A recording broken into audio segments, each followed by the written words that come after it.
les gunas, la foi et les œuvres. Arjuna dit: quand les hommes sacrifient avec foi à Dieu ou aux dieux, mais enfreignent la loi du Shastra, quelle est en eux cette volonté concentrée de dévotion qui leur donne cette foi et les pousse à ce genre d'action, ô Krishna? Est-ce sattva, rajas ou tamas? Le bienheureux Seigneur dit: la foi dans les êtres incarnés est de triple espèce, comme toute chose dans la nature, et elle varie selon la qualité dominante de leur nature, sattva, rajas ou tamas. Écoute cette qualité triple. La foi de tout homme prend la forme que lui donne la substance de son être, ô Bharata. Ce Purusha, cette âme en l'homme, est, peut-on dire, fait de Shraddha, et quelle que soit en lui cette volonté, cette foi ou cette croyance fondamentale, il est cela, et cela est lui. Les hommes sattviques offrent des sacrifices aux dieux, les rajasiques aux yakshas et aux forces rakshasiques. Les autres, les tamasiques, offrent leurs sacrifices aux puissances élémentales et aux esprits grossiers. Les hommes qui accomplissent des austérités violentes, contraires au shastra, avec arrogance et égoïsme, poussés par la force de leurs désirs et de leurs passions, hommes d'esprit non mûris, tourmentant les éléments agrégés qui forment le corps, et me tourmentant aussi, moi qui loge en leur corps, sache que ceux-là sont azuriques en leur dessein. La nourriture préférée par chacun est de triple caractère, comme le sont aussi le sacrifice, l'ascèse et l'offrande. Écoute cette distinction.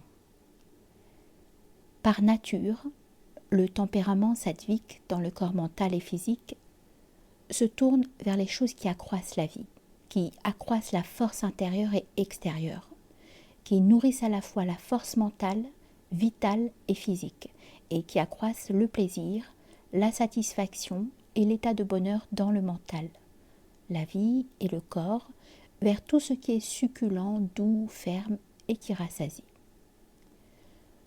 Par nature, le tempérament rajasique préfère une nourriture violemment acide, épicée, ardente, âcre, rude et forte et brûlante, les aliments qui accroissent la mauvaise santé et les désordres du mental et du corps. Le tempérament tamasique prend un plaisir pervers à la nourriture froide, impure, gâtée, corrompue ou fade, ou même accepte, comme les animaux, les restes à demi mangés par d'autres. Le sacrifice offert par les hommes sans désir d'aucun fruit personnel, accompli selon le juste principe, l'esprit concentré sur l'idée de l'action à faire en sacrifice, celui-là est sattvique. Le sacrifice offert en vue d'un fruit personnel et aussi par ostentation, sache, ô meilleur des bharatas, qu'il est de nature rajasique. Le sacrifice qui est accompli hors de la juste loi du Shastra, sans oblation de nourriture, sans mantra, sans don, vide de foi, celui-là est dit tamasique. L'adoration du divin, du deux fois né, du guide spirituel, du sage, la propreté, la rectitude morale, la pureté sexuelle, l'absence de meurtre et de violence à l'égard d'autrui, telle est l'ascèse du corps. Un langage qui ne cause point de trouble à autrui, vrai, bienveillant et bienfaisant. L'étude de l'écriture, telle est l'ascèse de la parole. Une joie claire et calme du mental, la douceur, le silence, la maîtrise de soi, l'entière purification du tempérament, telle est l'ascèse du mental. Cette triple ascèse pratiquée dans une foi suprêmement éclairée, sans désir pour son fruit, devenue harmonieuse, on l'a dit sattvique. L'ascèse, qui est entreprise pour obtenir des hommes honneur et adoration, par désir de gloire extérieure et de grandeur, et par ostentation, on la dit rajasique, instable et éphémère.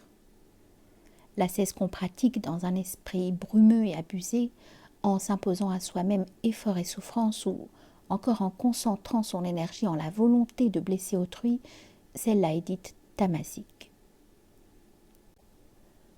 Donner de manière sattvique, c'est donner pour l'amour de donner et de faire du bien, et à qui ne donne rien en retour.